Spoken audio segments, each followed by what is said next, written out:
Xenophobia has become an overt feature of right-wing nationalism in the United Kingdom. In recent years, Islamophobia too has come to play a central part in nationalist rhetoric.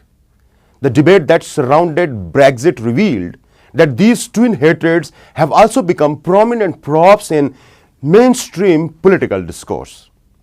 That does not bode well for the relationship between the United Kingdom's government and its Muslim population.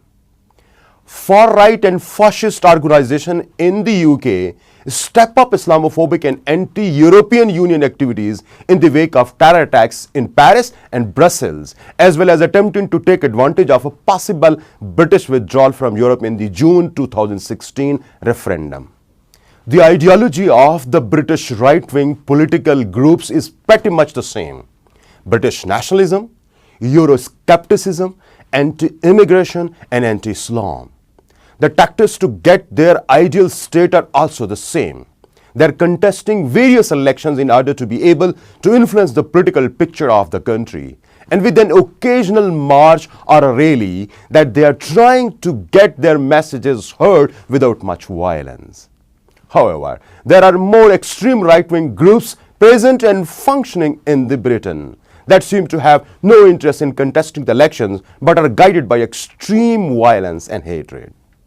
In the UK, the extreme right is fractured, leaderless, confused, and dispirited. It is also highly unpredictable and on occasions violent.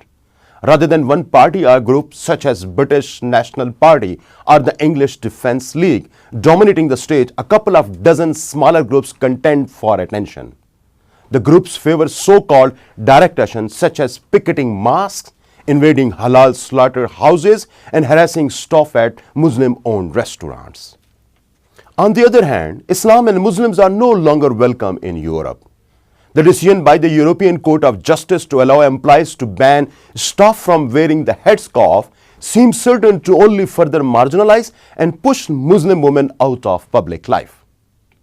Economic marginalization is, of course, not the only obstacle that women must face due to the decisions like the one made. There are much more dire consequences for the average woman on the streets of London or Paris. It is evident from the reports of a woman in hijab being dragged along the streets of London and another woman attacked and bitten by wearing hijab in Vienna. Islamophobia in the UK can easily be observed online. One clear evidence of analysis by Damus on tweets recorded between March and July 2016 and judged there to be 215,247 tweets sent in English that were highly likely to be anti-Islamic, derogatory or hateful. The vast majority of tweets that could be located to Europe came from the United Kingdom, with other concentration in the Netherlands, France, and Germany. The highest number of Islamophobic tweets to be sent in one day is 21,190, came on July 15, 2016, the day after a man plunged a lorry into the crowds on the seafront in Nice, killing 85 people. A report by a think tank stated that recent hate violence has reached historic levels mirroring the days post 9/11. Unfortunately, these hate crimes trickle down to children as well, with increased bullying and isolation for children.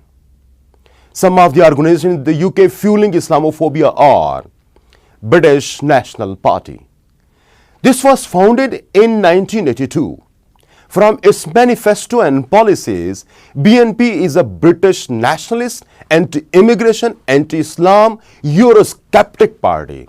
It used to run anti-Muslim slogans like "No more masks," "Ban the burqa," Article 15 now, "Stop all immigration," besides organization rallies and marches.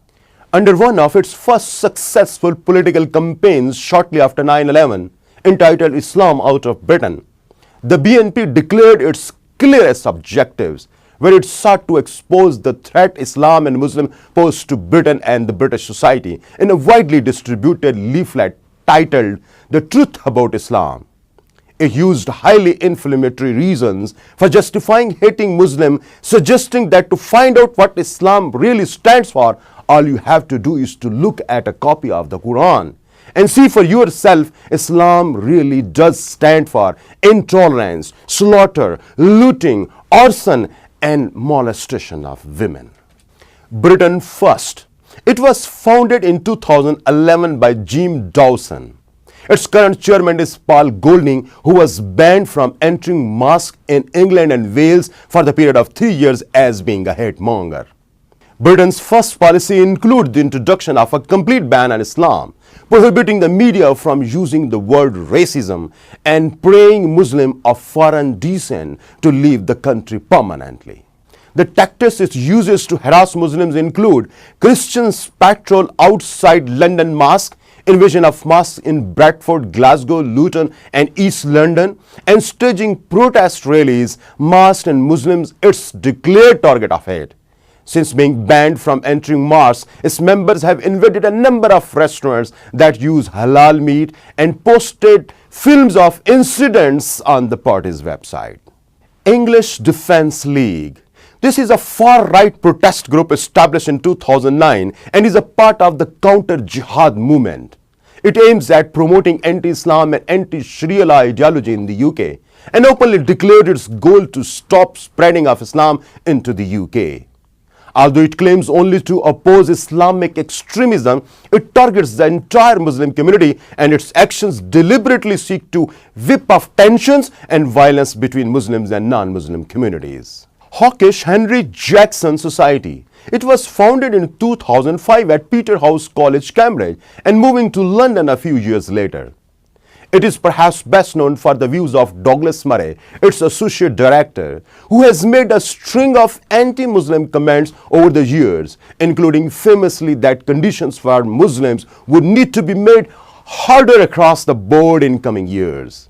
The Jackson Society is a good example of how new conservative, Zionist and even liberal left pro-war and secularist views can come together to bolster anti-Muslim racism.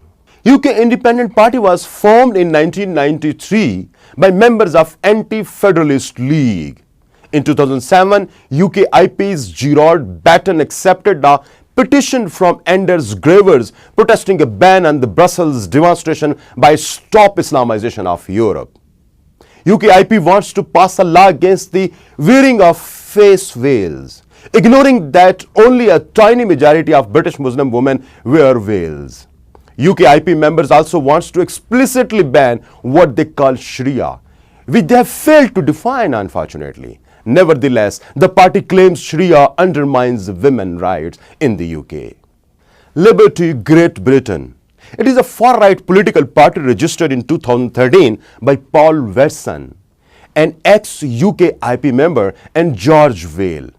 They promote themselves as a patriotic counter-jihad party that stands for Christian values, Western rights and freedoms. Northwest Infidels. It is a social organization that claims to be standing up for the rights of indigenous British people, making a stand against radical Islam, Zionism, communism, Irish republicanism, pedophiles and the left. Its banner says, "Refugees not welcome in the UK." Recently, it gathered huge mass in the streets of Liverpool, London, Glasgow and other major cities in the UK against Muslims and Islam. Some of its protesters were arrested as they were attempted to be violent in their protest against Muslims. Dear viewers, not even the voices that may speak in favor of Muslims are being silenced in the UK. Like Jo Cox, a Labour MP was shot and stabbed to death on a street in her Yorkshire constituency on June 16, 2016. Cox has been a prominent voice in Parliament calling for the government to welcome Syrian refugees into Britain and had worked with the Muslim hate crime monitoring group Tell Mama to combat Islamophobia in the country. Her assailant Thomas Mayer had long-standing association with neo-Nazi and white supremacist groups.